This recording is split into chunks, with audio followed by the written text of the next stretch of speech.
पुस्तकाने मस्तक सुधारतं आणि सुधारलेलं मस्तक कुणाचं हस्तक तर होत नाहीच, पण लाचारीनं कुणापुढं नतमस्तक सुद्धा होत नाही. ही सगळ्यात महत्वाची गोष्ट आहे.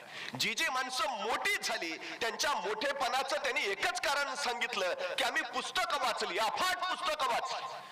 10वीच्या परीक्षेमध्ये प्रथम क्रमांक आल्यावर परळच्या चाळीत डॉक्टर बाबासाहेब आंबेडकरांचा सत्कार ठेवला आणि त्यावेळी कृष्णाजी अर्जुन केळुस्कर प्रमुख पाहुणे होते. कृष्णाजी अर्जुन केळुस्करांनी त्यावेळी भीमराव आंबेडकरांना गौतम बुद्ध नावाचं पहिलं पुस्तक भेट म्हणून दिलं.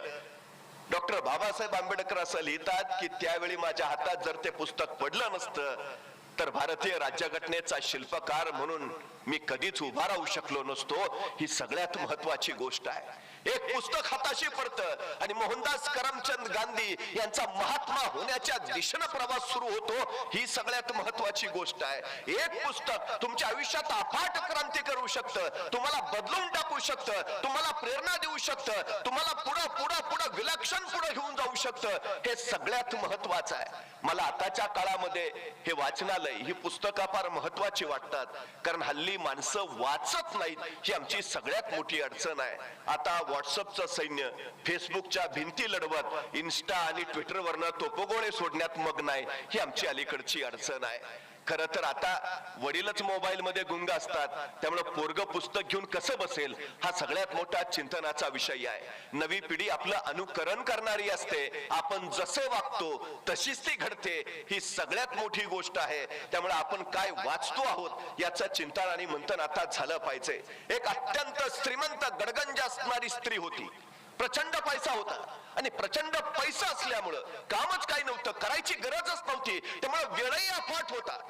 आणि मग या मॅडम काय करायच्या, रोज सकाळी गाडी बाहेर काढायच्या, ड्रायव्हरला सोबत घ्यायच्या, पैशांना बॅग भरायच्या आणि मोठमोठ्याला मॉल मध्ये स्टॉल मध्ये जाऊन खरेदी करत बसायच्या. पैसा अमाप आहे, वेळ अमाप आहे, दोन्ही घालवायचा आहे, घालवावं कुठं असा प्रश्न त्यांना पडायचा आणि तासोन तास त्या खरेदी करत बसायच्या. एके दिवशी एका मॉल मध्ये त्या महिला गेल्या, खरेदी करत राहिल्या. 2-2.5 तासानंतर त्या परत आल्या, गाडी जवळ पोहोचल्या. गाडीच्या काचेवर त्यांनी टकटक केलं, पण ड्रायव्हर पुस्तक वाचण्यात मग्न होता. त्या मॅडमना काही कळेना, त्यांनी परत जोरात हाका मारल्या. तो ड्रायव्हर पुस्तक वाचण्यात मग्न आहे, त्यांना परत काही कळेना. शेवटी पुढे गेल्या, काचेवर हात फिरवला, तो ड्रायव्हर पुस्तक वाचण्यात मग्न आहे. शेवटी जोरात त्यांनी दार आपटले. त्यावेळी तो ड्रायव्हर भानावर आला, पुस्तकातनं नजर त्यानं बाजूला काढली, दार उघडलं, मॅडमला बसवलं, सामान ठेवलं. त्या मॅडम गाडीत बसल्या.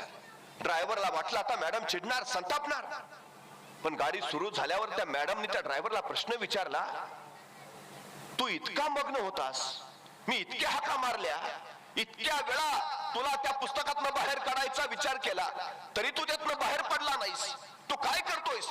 तू एवढा मग्न कशात झालायस की तुला काळ वेळेचं सुद्धा भान नाही, आजूबाजूला काय चालतंय त्याच्याकडे तुझं लक्ष नाही, असं काय आहे यात? तो ड्रायव्हर म्हणाला, या पुस्तकात जीवनाचं सार आहे. जेव्हा जेव्हा मला वेळ मिळतो तेव्हा तेव्हा मी पुस्तक काढून बसतो आणि पुस्तकं वाचत राहतो. पुस्तकं वाचता वाचता मला सगळं विसरायला होतं. बस मला ज्ञान मिळतं, माहिती मिळते, समाधान मिळतं, शांती मिळते. त्या मॅडमनी विचारलं, अरे त्याच्याच शोधात तर मी आहे.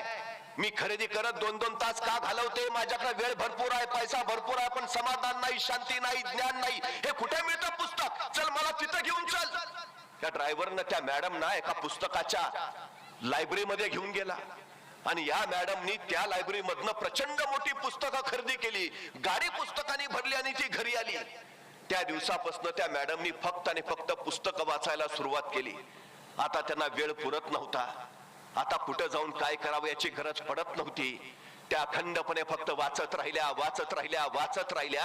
आता खरेदीला बाहेर पडायच्या त्या फक्त पुस्तकं खरेदी करायला. अखंडपणे त्यांचं वाचन चालू झालं. काळ सरत राहिला. एके दिवशी त्यांच्या घराच्या दारावर टकटकचा आवाज आला. या वाचनात मग्न होत्या. बराच वेळ दार वाजत राहिलं. शेवटी वैतागून उठल्या. दार उघडलं. दारात कुणीतरी अनोळखी होता. त्या मॅडमने विचारलं, कोण हवाय? तो दारातला व्यक्ती म्हणाला, तुम्ही हवे आहात, मी तुम्हाला न्यायला आलोय. अहो पण तुम्ही कोण? मी यमराज. या पृथ्वी तलावरचं तुमचं आयुष्य संपलंय. मी तुम्हाला